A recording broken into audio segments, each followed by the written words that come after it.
मंचस्थ श्रद्धे अनुराधा जी, आदरणीय पालीवाल सर,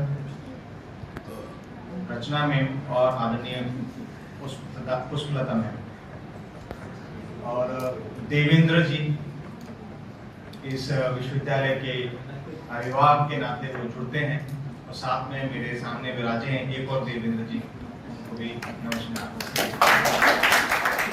तो मैं भी सोच करके हैरान था कि पालीवाल सर और मैम के बाद मुझे बोलने के लिए क्यों कहा गया। हो सकता है उसका क्रम इसके कारण से हो गया होगा कि 1942 में भारत छोड़ो आंदोलन हुआ और 1947 में विभाजन हुआ, तो भारत की अखंडता की बात करने के लिए मैं यहाँ खड़ा हुआ हूँ। तो ये एक कई बार लगता है कि ये अजीब सा एक कैसे संभव हो सकता है, क्या ऐसा हो सकता है, और ये अखंडता है क्या। भारत की बात आई, आदरणीय मैम ने बताया कि भारत माता कौन, भारत कौन। तो ये जो राष्ट्र है और राष्ट्र की संकल्पना है भारत के वाङ्मय में जो मिलती है वो किसी भौगोलिक इकाई के रूप में नहीं मिलती। भौगोलिक इकाई भी है, चार चीजों से मिलकर के हम इतिहास में पढ़ते हैं, राजनीति विज्ञान में पढ़ते हैं, तीन बातें उसमें पढ़ाई जाती हैं कि जन, भूमि और शासन, इसको मिलाकर के जो है एक राष्ट्र बनता है। लेकिन वहां एक चीज छूट जाती है, वो संस्कृति। तो भारत की जो संकल्पना है राष्ट्र की, वो संस्कृति के नाते भी है। दुनिया में जो राष्ट्र नेशन बने वो राजनीति के संघर्ष के कारण से उत्पन्न हुए, इसलिए वहां राष्ट्र की संकल्पना एक राजनीतिक दृष्टिकोण से है। भारत में जो राष्ट्र की उत्पत्ति हुई ये शाश्वत है, प्रारंभ से है। कोई नहीं बता सकता कि भारत का जन्म कब हुआ, भारत कब राष्ट्र बना, ऐसा कोई नहीं कह सकता। हाँ, कुछ लोगों ने कहने का प्रयत्न किया 1947 के आसपास वी आर मेकिंग नेशन। कैसे बन रहे हैं? हम राष्ट्र थे, हम राष्ट्र थे, लेकिन कुछ लोगों ने, दीदी ने बढ़िया एक बिंदु की ओर ध्यान किया कि हमारे यहाँ दिक्कत एक और है कि हम पश्चिम से चीजें लेते हैं और उनका अनुवाद अपने ढंग से कर लेते हैं। जैसे नेशन को राष्ट्र कह दिया, नेशन राष्ट्र नहीं है। जैसे धर्म को रिलीजन कह दिया, रिलीजन धर्म नहीं है। तो इस संदर्भ में कुछ बात करूंगा कि राष्ट्र क्या है और अखंडता क्या है, ये आज कैसे संभव हो सकती है, और राष्ट्र की अखंडता के लिए हमारे पुरखों ने किस प्रकार से हमको पाथे दिया, उसको लेकर के भी चर्चा करेंगे। मैं जानता हूँ हम सब, हमारे सामने जो बैठे हैं वो जैन जी हैं, और जैन जी का जो अटेंशन ऑफ कंसंट्रेशन जो टाइम है वो अब 5 सेकंड आ गया। पहले 15 था, अब वो 5 सेकंड आ गया। अगर 3 सेकंड में अगर कोई हुक नहीं मिला तो जो है हम वीडियो को स्किप करके आगे बढ़ जाते हैं। तो 3 सेकंड में तो मैं हुक नहीं दे पाऊंगा और 5 सेकंड में भी बात नहीं हो पाएगी। तो थोड़ा सा 10 से 15 मिनट हम इस चर्चा को करेंगे और आप सबसे एक आग्रह के साथ यहाँ से जाइएगा। वैसे बहुत महत्वपूर्ण बातें पालीवाल जी ने, आदरणीय मैम ने कही हैं, और हमारे मन में जो स्वतंत्रता की ललक है और स्वतंत्रता की जो पृष्ठभूमि है और हमारे जो सच्चे नायक हैं उनको कैसे पढ़ना, कैसे देखना, इसके बारे में एक दृष्टिकोण दिया है। और बहुत सारे नाम मैम के व्याख्यान में आए, तो निश्चित तौर पर हम जाएं और उनको पढ़ें कि कौन कनकलता थी, कौन मातंगिनी हजारा थी, कौन थे ये लोग जिन्होंने अपना जीवन इस राष्ट्र के लिए समर्पित कर दिया। और पालीवाल सर ने कहा कि हम कैसे चश्मे से देखते अपने नायकों को। हम छोटी सी गलती किसी की पकड़ करके या कोई एक घटनाक्रम पकड़ करके कि उसके खिलाफ खड़े हो जाते हैं। तो कभी गांधी के खिलाफ, तो कभी सावरकर के खिलाफ, तो कभी नेहरू के खिलाफ। मनुष्य गलतियां करता है, हमसे और आपसे भी गलतियां होती हैं, लेकिन किसी एक बात को लेकर के उसके पूरे संघर्ष, उसके पूरे योगदान का मूल्यांकन करेंगे क्या? आज जिस प्रकार से उनका उल्लेख इसलिए आया क्योंकि विनायक दामोदर सावरकर वह नाम है जिसने राष्ट्र की संकल्पना रखी, अखंड भारत के लिए उन्होंने उत्तेजित किया नौजवानों को। जिस समय उनके बारे में आज जो बातें हो रही उस समय भी होती थी। तो हम सब के हीरो सरदार भगत सिंह ने मतवाला में एक लेख लिखा और इस लेख में लिखा उन्होंने कि पूज्य सावरकर के प्रति जिस प्रकार के हम विचार रखते हैं, जिस प्रकार से हम विप्लववादी उनको कहते हैं, उनको लज्जा नहीं आती। तो किसी के विचार को, किसी के घटनाक्रम को, किसी के बात को पकड़ करके और उसके खिलाफ खड़े हो जाना, ये बहुत छोटी सोच है। हमको अपनी सोचने का दायरा बड़ा करना। तो जब हम राष्ट्र के बारे में बात करते हैं तो हमको अखंड भारत दिवस, संकल्प दिवस मनाने की जब बात आती है, भारत विभाजन विभीषिका को स्मृति दिवस के रूप में हम जब याद करते हैं तो हमको याद आता है 1947 और उस समय हुआ बंटवारा। लेकिन क्या भारत का बंटवारा ये पहला और आखिरी था? ये जो हम इतिहास को याद कर रहे हैं ना, तो क्यों कर रहे हैं? इस प्रश्न को हमारे अंदर आना चाहिए। हम अपने इतिहास को भूल जाते हैं, इसलिए कहीं एक जगह टिक जाते हैं या वहां पर भी नहीं टिक जाते और आगे बढ़ जाते हैं। इतिहास हमेशा हमें सीखने और भविष्य में उन गलतियों को दोहराने से बचने की प्रेरणा देता है।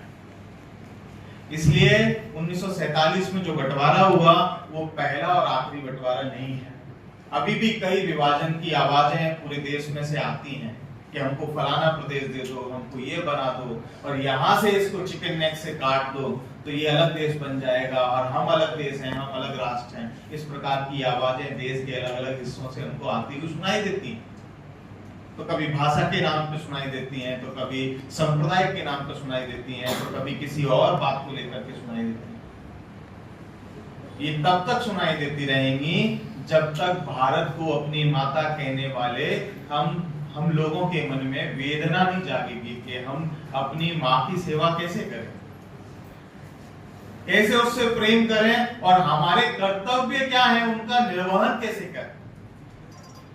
तो ये राष्ट्र जो है कोई भौगोलिक खंड नहीं है, ये जीता जागता एक संस्कृति का प्रेरणा पुरुष माँ है। जिस रूप में हम उसको देखेंगे, उसने उसको पुरुष के रूप में देखा, उसने मातृशक्ति के रूप में देखा। तो जरा कल्पना करें कि भारत की संकल्पना कहां से कहां थी। तो रामायण से लेकर के महाभारत में हमको इसके उदाहरण मिलते हैं।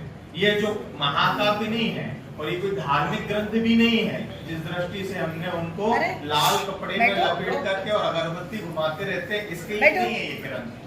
ये अध्ययन करने के लिए है, ये पढ़ने के लिए है। जब हम इन ग्रंथों को पढ़ते हैं तो अपने जीवन मूल्यों को समझते हैं, अपने राष्ट्र को समझने की कोशिश करते हैं, अपने नायकों को समझने की कोशिश करते हैं और जीवन कैसा होना चाहिए इसके बारे में देखते हैं। तो इन दोनों ग्रंथों में हमको भारत भूमि का वर्णन मिलता है कि हमारी भारत भूमि का विस्तार कहां से कहां तक था। तो कई बार हम अखंड भारत का नक्शा जब देखते हैं, वो जो चित्र लगा उसमें पीछे थोड़ी सी झलक हमको दिखाई दे रही है। उसमें म्यांमार भी है, उसमें अफगानिस्तान भी है, उसमें पाकिस्तान भी है, उसमें बांग्लादेश भी है, उसमें नेपाल भी है, उसमें भूटान भी है, उसमें श्रीलंका भी। तो कल्पना करिए कि कब क्या हमसे छूट कर गया। महाभारत में हिंदुस्तान की कल्पना नवद्वीपों के समूह के रूप में हुई है, जो 9 अलग अलग द्वीप हैं, सुमात्रा, बाली, ये सब, इंडोनेशिया, इन सबको भारत की संरचना के अंतर्गत, बृहत्तर भारत के अंतर्गत देखा गया है। इनके ऐसे कनेक्टिविटी नहीं है कि हम एक जगह से दूसरी जगह चले जाएं, इसके बीच में समुद्र पड़ता है, तो आवागमन किसी न किसी रूप में रहा होगा और वहां हमारी संस्कृति रही होगी, इसीलिए उनकी कल्पना बृहत्तर भारत में हुई। तो ये सब समय के साथ धीरे धीरे छिटकते गए, उसका कारण सोचना चाहिए। तब अखंड भारत दिवस को याद करने का सही अर्थ निकलेगा कि ये हम सिकुड़ते कैसे गए लगातार। पहले अफगानिस्तान अलग हुआ, अफगानिस्तान गांधारी का मायका, सही बता रहा हूं मैं, गांधारी का मायका, वो इसी भूमि का। महाराजा रणजीत सिंह का शासन कहां तक था, सम्राट अशोक का शासन कहां तक था, छत्रपति शिवाजी महाराज ने जिस सपने को देखा था हिंदवी स्वराज्य के, उसकी संकल्पना क्या थी, उसके पीछे का दृष्टिकोण क्या था, वो कहां तक जाता था और गया भी।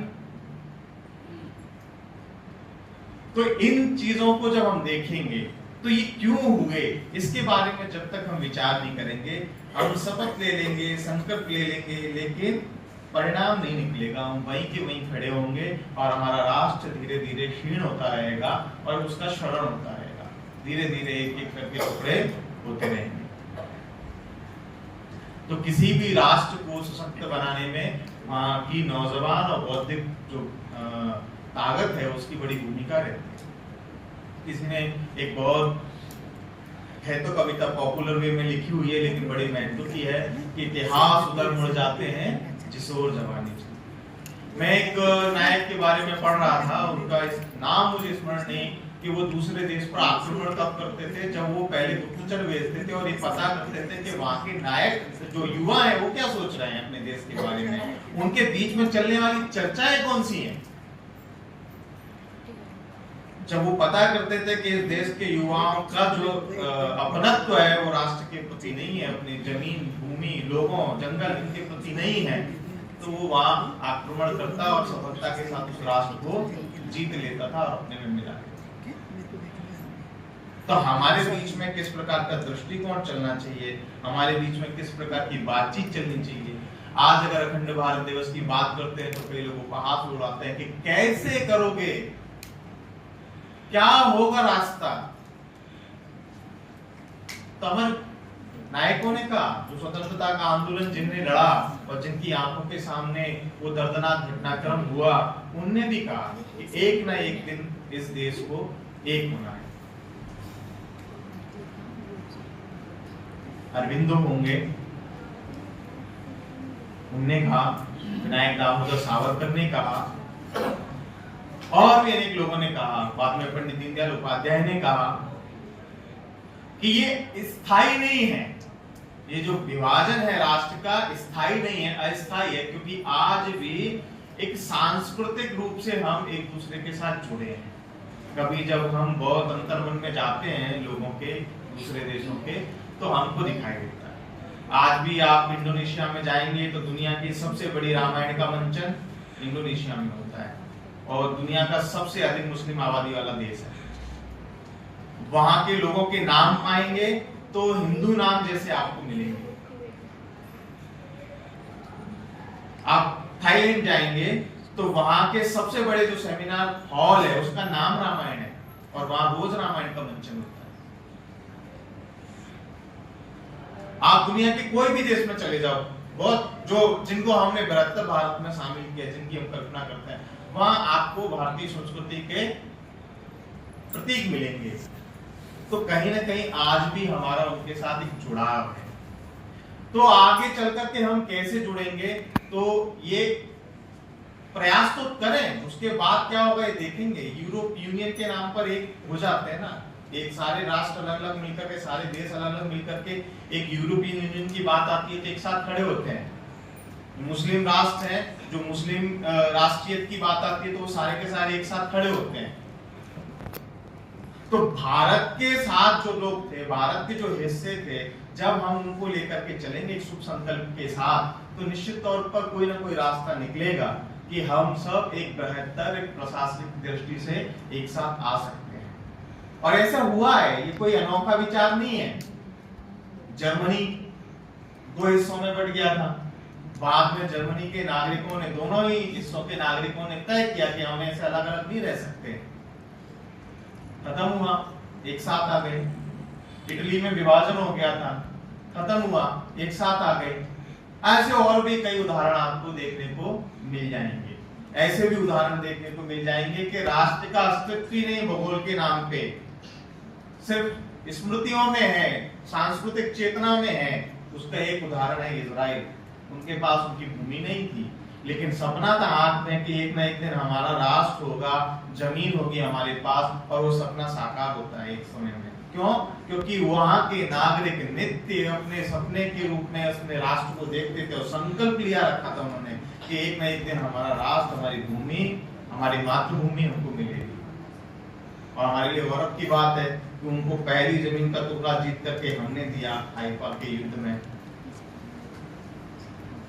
तो जब हम संकल्प लेकर के निकलते हैं, सपना लेकर के निकलते हैं और उसके पीछे शुभ दृष्टि हो, शुभ विचार हो, तो वो साकार होता है।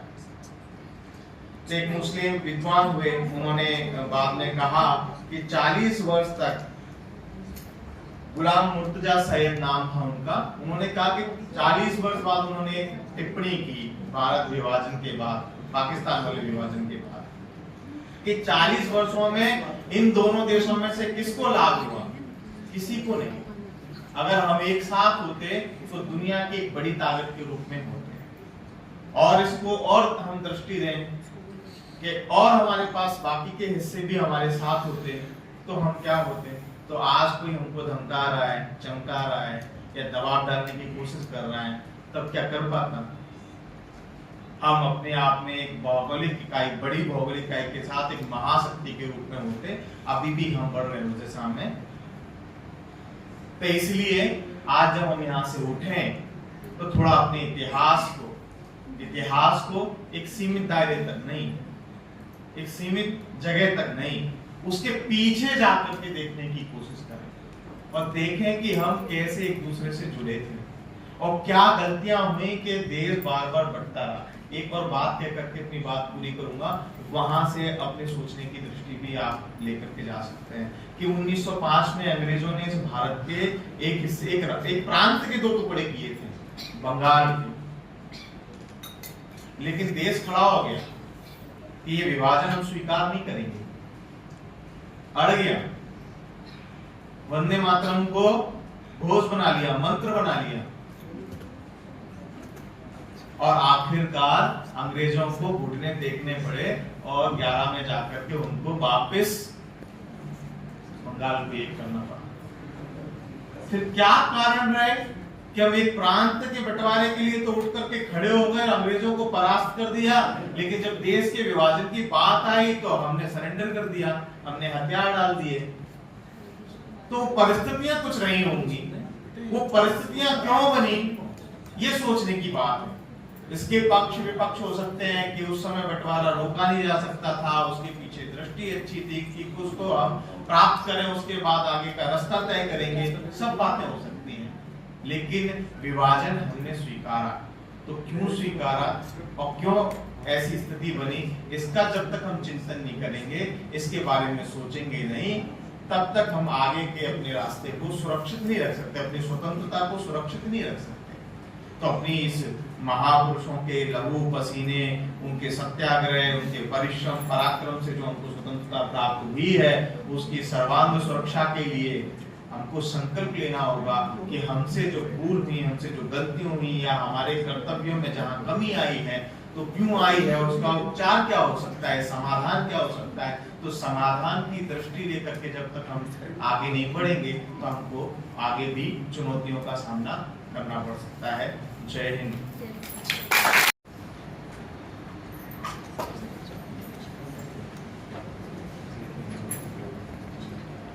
मैं जानता हूं कि सामान्य तौर पर जब हम किसी ऐसी सभा में बैठते हैं तो उससे अधिक कुछ समय हुआ है, परंतु चूंकि अखंड भारत दिवस और भारत छोड़ो ये 2 विषय हमारे सामने थे, आंदोलन की स्मृतियों के बारे में चर्चा, इसलिए जो है ये जो अधिक समय आप सबका इसमें आया है, आपने धैर्य से सब पूरे विषय को सुना है। मैं सभी अपने साथियों को धन्यवाद देता हूँ। इस मंच पर विराजमान मेरी बहन मार्गदर्शक और विपरीत स्थितियों में एक छोटे भाई को संभालने वाली बहन अनुराधा शंकर सिंह जी, जिनकी कृपा से आज यहां पर मैं कुछ बोलने की स्थिति में हूं। हम सबके विश्व हिंदू परिषद ने मुझे जब प्रांत प्रचार प्रसार प्रमुख का ऐसा मध्य भारत का दायित्व था तो लोकेन जी हमारी क्लास लिया करते थे कि आपको मीडिया में कैसे सब चीजों को करना है। इस नाते आप हमारे मार्गदर्शक हैं, आप यहाँ पर उपस्थित हैं, मैं आपका भी स्वागत करता हूं। इससे पूर्व जो वक्ता थे वो भी यहाँ से किसी कारणवश चले गए हैं, उनका भी स्वागत, और हमारी बहन प्राचार्य पुष्पलता चौकसी जी और उनकी पूरी टीम का स्वागत और वंदन। कुछ चीजें बहुत अच्छी हुई हैं और कुछ चीजों को मैं स्वीकार करता हूं कि जिस क्रम में ये कार्यक्रम होना चाहिए था, ठीक हम पूरब से पश्चिम की जगह पश्चिम से पूरब की ओर आए, तो उसके लिए मैं आप सबसे क्षमा प्रार्थी हूं। और मेरे हमीदिया कॉलेज के नौजवान साथियों, ए भैया 1 मिनट के लिए बैठ जा, बैठो।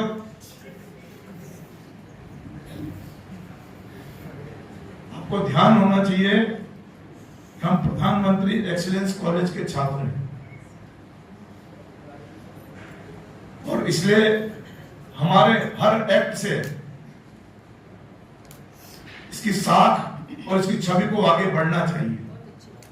मैं आपसे विनती भी करता हूं और निवेदन भी करता हूं। और अब अधिक ना समय लेते हुए मैं चाहता हूं कि आप सब खड़े हों और हम सब अखंड भारत दिवस का संदेश, अपना नाम आप उच्चारण कर लीजिए और अपने पिता का नाम या और इस स्थान पर आप जहां हैं, ये तीनों चीजें उच्चारण करिए। मैं अपना नाम लूंगा, आप अपना नाम लेंगे और सबके सब हाथ आगे करेंगे, बिल्कुल संकल्प लेने के लिए। क्योंकि हमें संकल्प होने के लिए या तो मुट्ठियां बांधनी पड़ती है या हाथ आगे करना पड़ता है। हम हाथ आगे करें, बोलिए मैं अपना अपना नाम लीजिए। देवेंद्र सिंह रावत, प्रधानमंत्री एक्सीलेंस कॉलेज हमीदिया के रूसो भवन में ये संकल्प करता हूं कि इस भारत को उन्हें अखंड बनाएंगे। इस भारत को अखंड बनाने हेतु अपने प्राण से जो भी मुझसे बनेगा वो योगदान देंगे। ईश्वर हमें शक्ति दे, सामर्थ्य दे, ताकि हम पुनः इस भारतवर्ष को अखंड बना सकें। भारत माता की जय, भारत माता की जय, वंदे मातरम, वंदे मातरम, जय हिंद। जय हिंद। धन्यवाद।